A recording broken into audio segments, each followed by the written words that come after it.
training to get a wide, thick back is integral in getting an anime level V-taper. And that can't be done without training one of the biggest muscle groups on your back, and that's your lats. Knowledge is power, so this is going to be the third videos in a series where we talk about the fundamentals of each major muscle group to train in the gym with my 12 years of lifting experience. This way you can skyrocket your gains and skip ahead years to get the physique that you want as quickly as possible. To start, I want you to imagine this. Would you modify your car to make it as fast as possible without knowing what each part does or how a car works overall? Of course not. You'd probably just mess something up and explode the engine right in your face. Just like learning about your car before making any sort of improvements, if you want to create the best muscular physique in the gym as possible, knowing what each of your main muscle groups are and what they do is vital to looking like the main character. To do this and grow your lats the most effectively, we're going to cover 4 important topics, which are lat anatomy, lat function, the best lat exercises, and practical training tips for your lats. To start, we can't maximize our lat training or gains if we don't know their anatomy. Your lats are a huge muscle group that spans across most of your back, giving you that all-important V-taper that we discussed in the last video.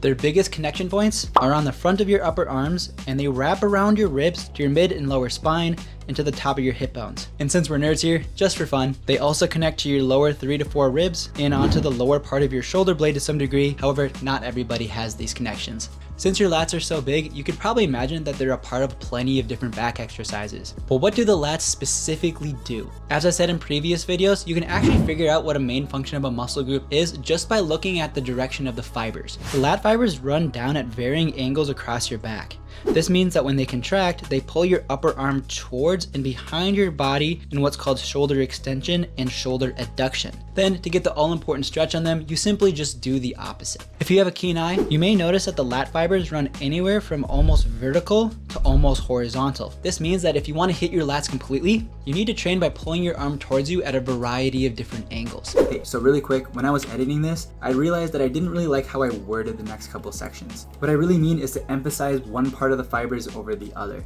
So when you do any sort of lat training, all of your lat fibers actually work together.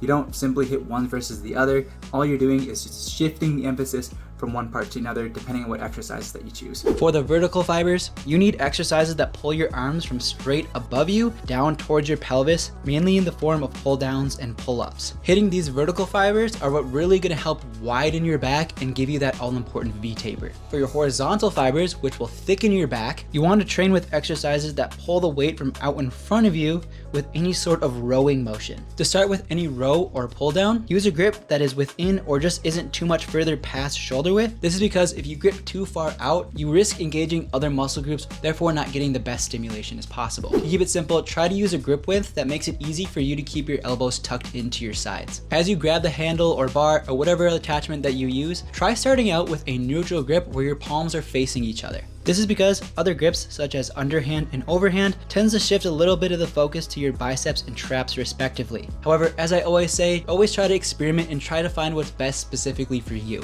Now, you may be asking yourself, what about the other angles in between? You can pull your arms with many different angles other than straight vertically and horizontally. This is where lesser used exercises that are just as effective for growing your lats come in, and those are the diagonal pulls. I've only just started doing these diagonal pulls, and I can tell that my lats have already exploded in size compared to when I just did horizontal and vertical pulls. Some of the best examples that I found of diagonal pulls that I personally like are cable and dumbbell pullovers, lat prayers, cross body pulls, and angled cable rows. When it comes to lat training, one of the biggest things that I hear people say, including myself when I started, it's really hard to feel your lats engage when training. However, over my decade in the gym, I found some cues that really help me feel them and engage them, so hopefully these will take your lat training to the next level. To start, focus on slightly pushing your chest out and a little bit up when you start doing your lat exercises. This is going to help open up your shoulder joint and let your lats do what they need to do. However, please don't go too overboard with this. Next, stop thinking about trying to pull the weight with your hands. As we learned before, since your lats attach to your upper arm, they don't really have anything to do with your lower arms and even your hands. Instead, focus on pulling with your elbows,